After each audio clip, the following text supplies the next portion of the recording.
You are listening to the Second to None podcast with DJB. Eventually, maybe you'll actually say when the teacher says Christopher Columbus discovered America and he met those Indians here. There were no Indians here when Christopher Columbus got here. There were people from Africa who had been here for over 10,000 years before Christopher Columbus was born. It's time for us to teach our children the truth.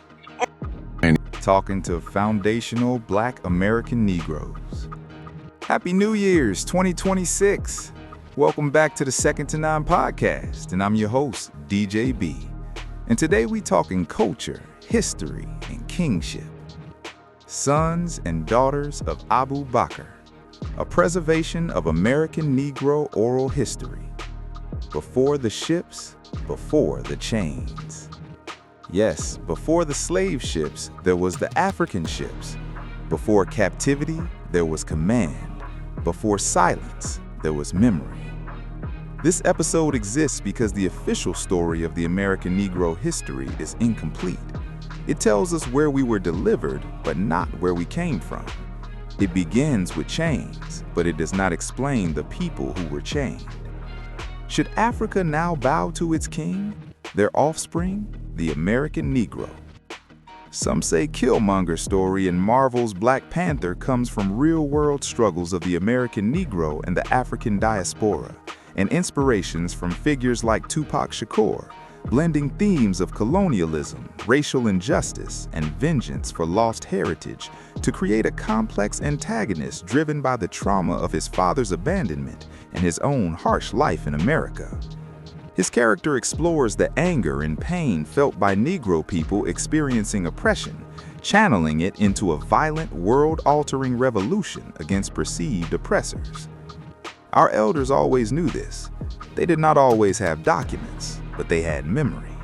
They told us quietly, sometimes cautiously, sometimes proudly, that our story did not begin in slavery. Africa was not an isolated continent waiting to be discovered. Long before European expansion, Africa was already connected to the world through trade, scholarship, navigation, and empire. African civilizations mapped the stars, managed economies, and ruled territories that stretched across deserts and seas. The Mali Empire stood at the center of this reality.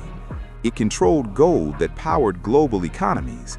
It managed trade routes that connected continents. It produced leaders who were not provincial, but global in reach and understanding. Most Negroes have heard of Timbuktu in their oral family traditions.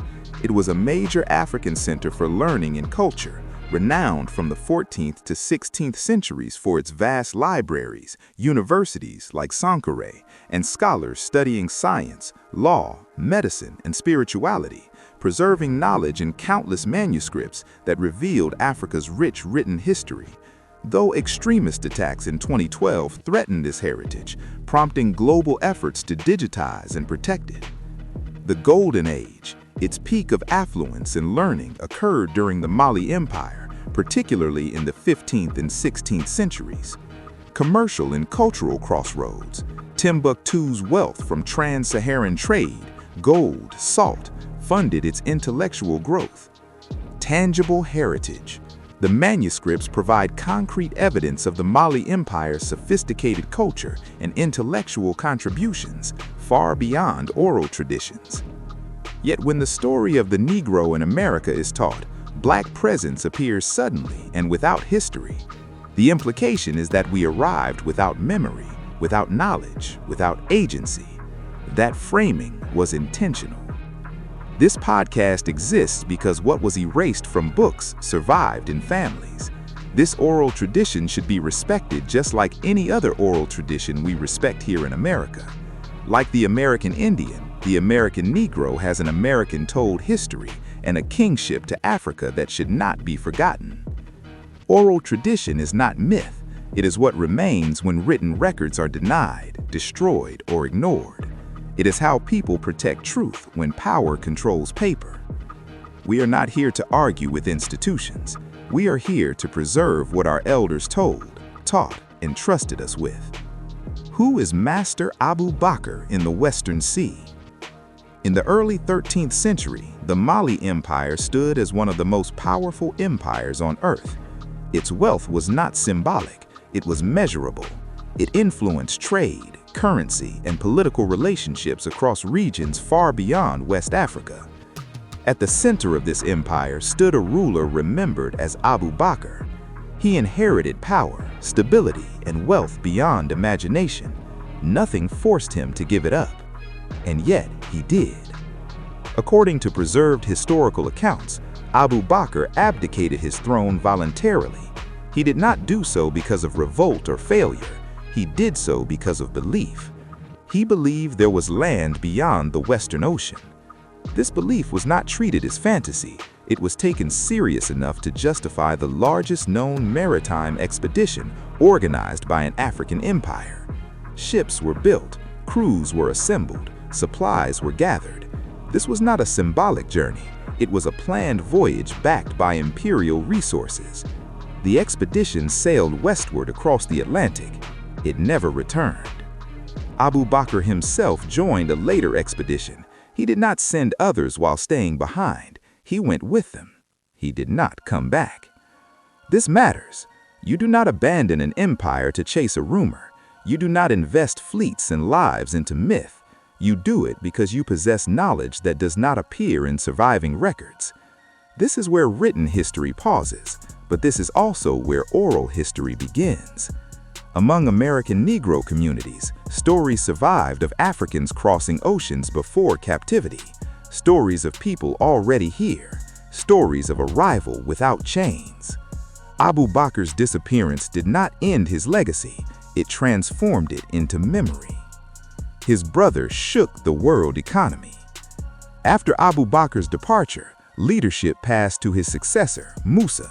What followed would become one of the most documented demonstrations of African global power in recorded history.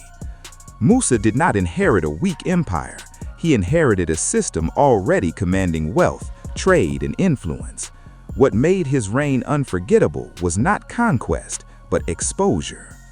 During his pilgrimage eastward, Musa traveled with unprecedented amounts of gold. The scale was so vast that it disrupted regional economies. Gold flooded markets, prices rose, inflation followed for years. This was recorded by historians of the time. This was not rumor, this was economic consequence. The significance cannot be understated. It proves Africa was not poor. It proves Africa was not peripheral. It proves Africa shaped global systems. One brother chased the horizon, the other reshaped economies. Together, they represent an African reality that later narratives worked to erase.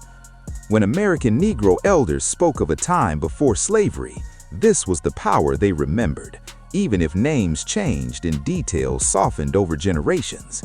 Memory does not always preserve facts perfectly, it preserves meaning. When did our history become oral? When writing is denied, memory becomes sacred. For American Negroes, history survived through voice because voice could not be confiscated as easily as paper. Literacy was restricted, records were destroyed, education was criminalized.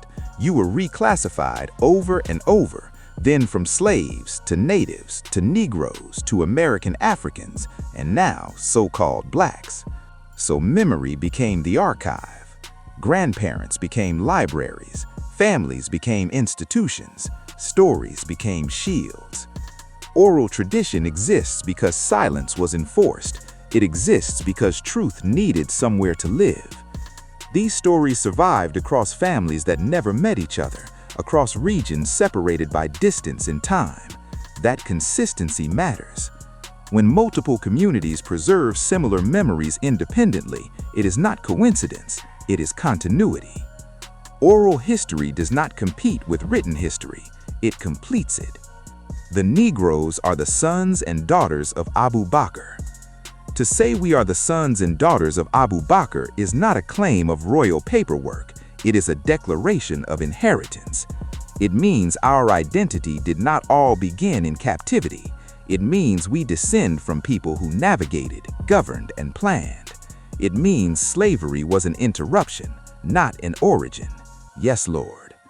This phrase survived because it answered a question textbooks refused to address. Why did a people stripped of everything still carry dignity? Why did they still recognize themselves as more than property? Because memory survived. If this generation does not record these stories, they will be dismissed as if they never existed. Silence will be mistaken for absence. We remember on purpose, because those who know seem to forget on purpose. But privately, do you see what they worship? And for those who don't know and was not taught your history, you now have no excuse. Black Jesus, Black James, Black Christ is the black with the knowledge. The color doesn't matter, or does it? To us, whoever has the knowledge is what matters, and heavy is the head that wears the crown. Africa, it's time. You should bow to your king, Master Abu Bakr, and the kingship of the American Negro. This project exists to preserve memory, not to debate it. We can't be debated. We only choose to debate our equals, spirit, knowledge, and understanding. Yes, Lord. History forgot us on purpose, but we teach to our kids like the elders taught to us. We remember on purpose. We are legend. Happy New Year's 2026. Which he argued that Africans had contact with the Americas long before Christopher Columbus. He presented evidence such as linguistic similarities, African-style art in pre-Columbian cultures, and the presence of African genetic traits in some indigenous American populations. Fact 2. Van Sertima was not just a historian, he was also a linguist who studied the connections between African and indigenous American languages. His research explored how African civilizations influenced cultures worldwide, challenging Eurocentric historical narratives. Fact 3. In 1987, Van Sertima was invited to testify before the U.S. Congress during hearings on the contributions of Africans to world history. He used this platform to emphasize Africa's role in early civilizations, particularly its influence on science, engineering, and navigation. Fact 4. Van Sertima was a professor of African studies at Rutgers University for over 3 decades. His lectures and writings inspired countless students and scholars to re-examine African history from a more Afrocentric perspective. Fact 5. To further his mission of highlighting African achievements, Van Sertima founded the Journal of African Civilizations, which published scholarly research on the contributions of African cultures in fields such as astronomy, mathematics, and engineering. His work continues to challenge mainstream historical narratives and inspire new generations of researchers. The Mali Empire, one of the wealthiest and most powerful empires of its time, flourished in West Africa during the 13th and 14th centuries. Known for its incredible wealth, thriving trade, and rich culture, the empire was ruled by a series of visionary leaders. Among these leaders was Mansa Abu Bakr II, a ruler with grand ambitions and an insatiable curiosity. In the early 14th century, Abu Bakr II made a bold decision that would forever etch his name in the annals of history.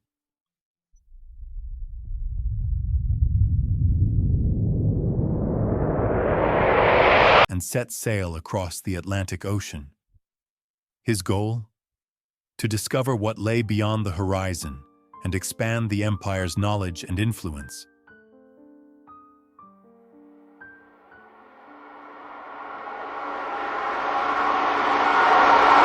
Didn't land on Plymouth Rock. The rock was landed on us. That dream that I had that day has at many points turned into a nightmare. Now, I'm not one to lose hope. I keep on hoping. I still have faith in the future. But I've had to analyze many things over the last few years, and I would say over the last few months. I've gone through a lot of soul-searching and agonizing moments. And I've come to see that we have many more difficult days ahead, and some of the old optimism was a little superficial, and now it must be tempered with a solid realism. And I think the realistic fact is that we still have a long, long way to go I think the biggest problem now is that we got our gains over the last 12 years at bargain rates, so to speak. Didn't cost the nation anything. In fact, it helped the economic side of the nation to integrate lunch counters and public accommodations. Told a lie one day. They couched it in language. They made everything black, ugly, and evil. Look in your dictionary and see the synonyms of the word black.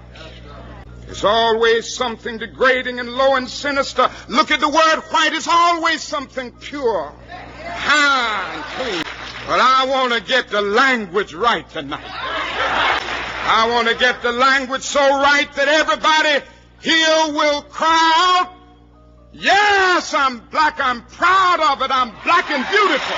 America freed the slaves in 1863 through the Emancipation Proclamation of Abraham Lincoln, but gave the slaves no land or nothing in reality, and as a matter of fact, to get started on. At the same time, America was giving away millions of acres of land in the West and the Midwest, which meant that there was a willingness to give the white peasants from Europe an economic base.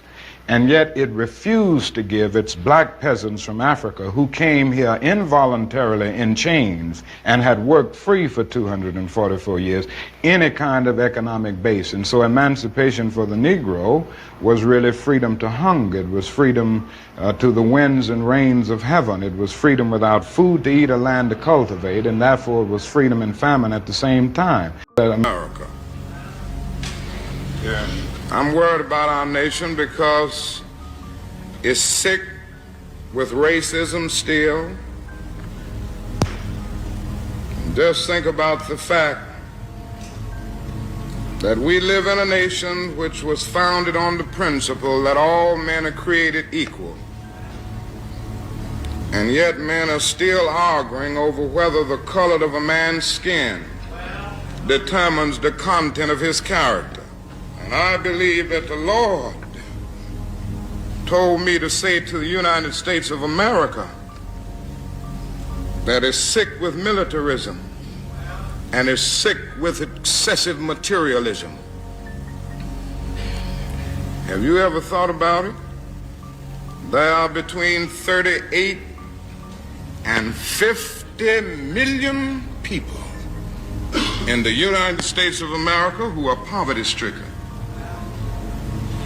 making income less than the poverty level. And yet, this is the richest nation in the history of the world. Our national gross product this year will go beyond $800 billion. And yet, there are between 38 and 50 million people who are poverty-stricken. Now, something wrong. A lot of people are afraid to say it. But I don't mind saying it. You see, somebody said to me the other night, don't you think, Dr. King, you are going to have to start speaking more in terms of the administration's policy? Because since you started talking against the war in Vietnam, it's hurt the budget of your organization, and people who once respected you don't respect you anymore. And I had to look over and say, sir, I'm sorry, but you don't know me. I'm not a consensus leader. I don't determine what is right and wrong by looking at the budget of my organization, and I don't determine what is right and wrong by taking a Gallup poll of the majority opinion. And so, because there's something wrong, our struggle must continue.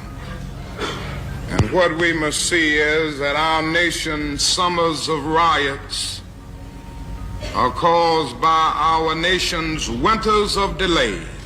I'm going to be honest enough to tell you that I'm worried about people wake up and become intellectually independent enough to think for themselves, as other humans are intellectually independent enough to think for themselves, then the black man will think like a black man, and he will feel for other black people. And this new thinking and feeling will cause black people to stick together. And then at that point, you'll have a situation where when you attack one black man, you are attacking all black men. And this type of black thinking will cause all black people to stick together. And this type of thinking also will bring an end to the brutality inflicted upon black people by white people. And it is the only thing that will bring an end to it. No federal court, state court, or city court will bring an end to it. It's something that the black man has to bring an end to himself.